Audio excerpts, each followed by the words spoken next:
Hey y'all, Doug with D&E in the garage. Today I want to replace some window washer fluid pumps in a Jeep Cherokee XJ. These are the ones I pulled out. I actually already replaced mine. There's two pumps in an XJ, one for the front, one for the back, just like any other car. They're actually the same pump. The only thing that's different is the connector here. And so when you buy the pump, you have to buy one for the front and a separate one for the back. But the one for the back is really just the exact same pump as this, but it comes with an extra connector to fit this connection here. I'll show you what I mean in a second. The point is, on the XJ, they are right inside the front wheel well. If you live in the northern states like I do, and like this Jeep has for its whole life, there's a good chance yours may look like this. You can see, while it's still magnetic, the magnets are all broken apart and rusted.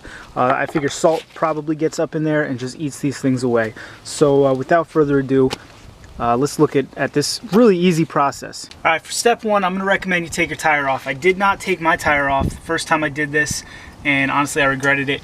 You can do this by just cocking your wheel all the way to the left. This is of course your driver's side tire you're pulling off. Your washer reservoir is right here, and these pumps go into the bottom of that washer reservoir.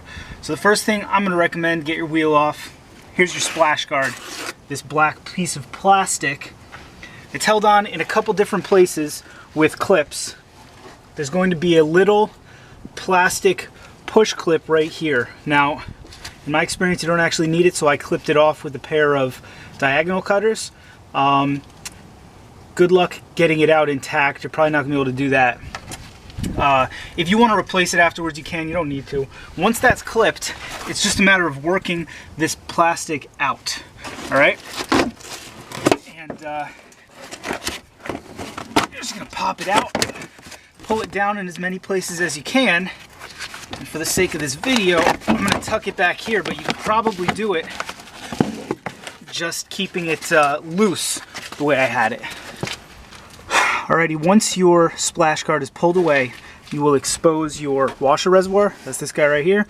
I believe, if I'm not mistaken, this bottom pump is your front pump and that this is your back pump. I think the reason for that is if you're down to your last little bit, your back will stop working before your front does, I think. Alright, here's what you're looking at. You need to remove these feeder hoses.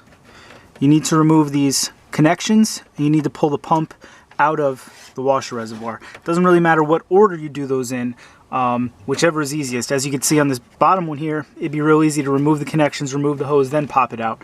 On this top one, everything's hidden the other direction, so I would have to pop this out first. You can get a screwdriver, big flat screwdriver, get it in between this edge of the pump and your washer reservoir, twist the screwdriver, and this will pop out. These are just held in with these little rubber grommets. If your washer reservoir is not empty when you do this, you're going to spill washer fluid all over the place. It's not avoidable. You're going to notice that both of your pumps have these connections here. One of them is going to come with this piece right here. Right now, if you remember before, I showed you one pump just has the blades, the other one has an actual connection. What they do is they sell you the exact same pump, but one of them comes with this adapter. So it doesn't matter which direction, which space you put each pump in, as long as this connector goes to the same pump. If you mix up which is which when you try to do your front, your back ones will spray, and vice versa. So keep track of what you're doing. Maybe do one pump at a time. This little connection, just this piece obviously connects into the existing harness. Then you run these wires up to the blades. It's really as simple as that. You reconnect this hose. When I did it, I dropped one of the little rubber grommets inside the tank and had to get a pair of needle nose. It was a little bit of a pain, but that's really all there is to it. All right, they come with new rubber grommets for inside here that go in between these. And the thing, I recommend using them. I've had cars where the rubber grommets were leaking before, and it's kind of a pain. You always have a spot of washer fluid under your car, and then when you really need it, the stuff's not there.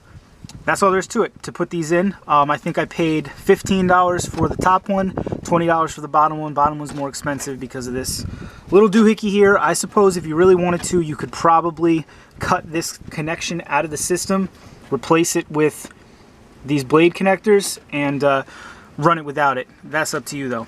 That's all there is to this. It's a real simple project, real easy project, but it makes all the difference. The reason mine was an emergency job was that it snowed, the day before, and the roads were wet, and all the mist that was being thrown up was full of salt, so I couldn't see at all. So I had to get this done to get home the other day. Did it on the side of the road, maybe took me a half hour. If you're doing it in a garage, I don't see why you couldn't do it in 15-20 minutes. All right. Once you put the pumps in, replacement is just the opposite of what you did. You're going to put your splash guard back, make sure it clicks in. If you're not replacing that little push clip, make sure you have it secure. What happened here, I didn't have it secure because, like I said, I was doing it on the side of the road. It fell back down and my tire wore a big hole in it. That is not ideal. It makes a lot of noise, and the splash guard is there to protect components like these. If you didn't have a splash guard there, those things would go out a heck of a lot sooner than these ones did. Alright, y'all, that's all there is to it. If you have any questions, go ahead, leave me a comment down below. If you found this video helpful, and I hope you did, by all means hit that like button, hit that subscribe button. Thanks for watching. See you next time.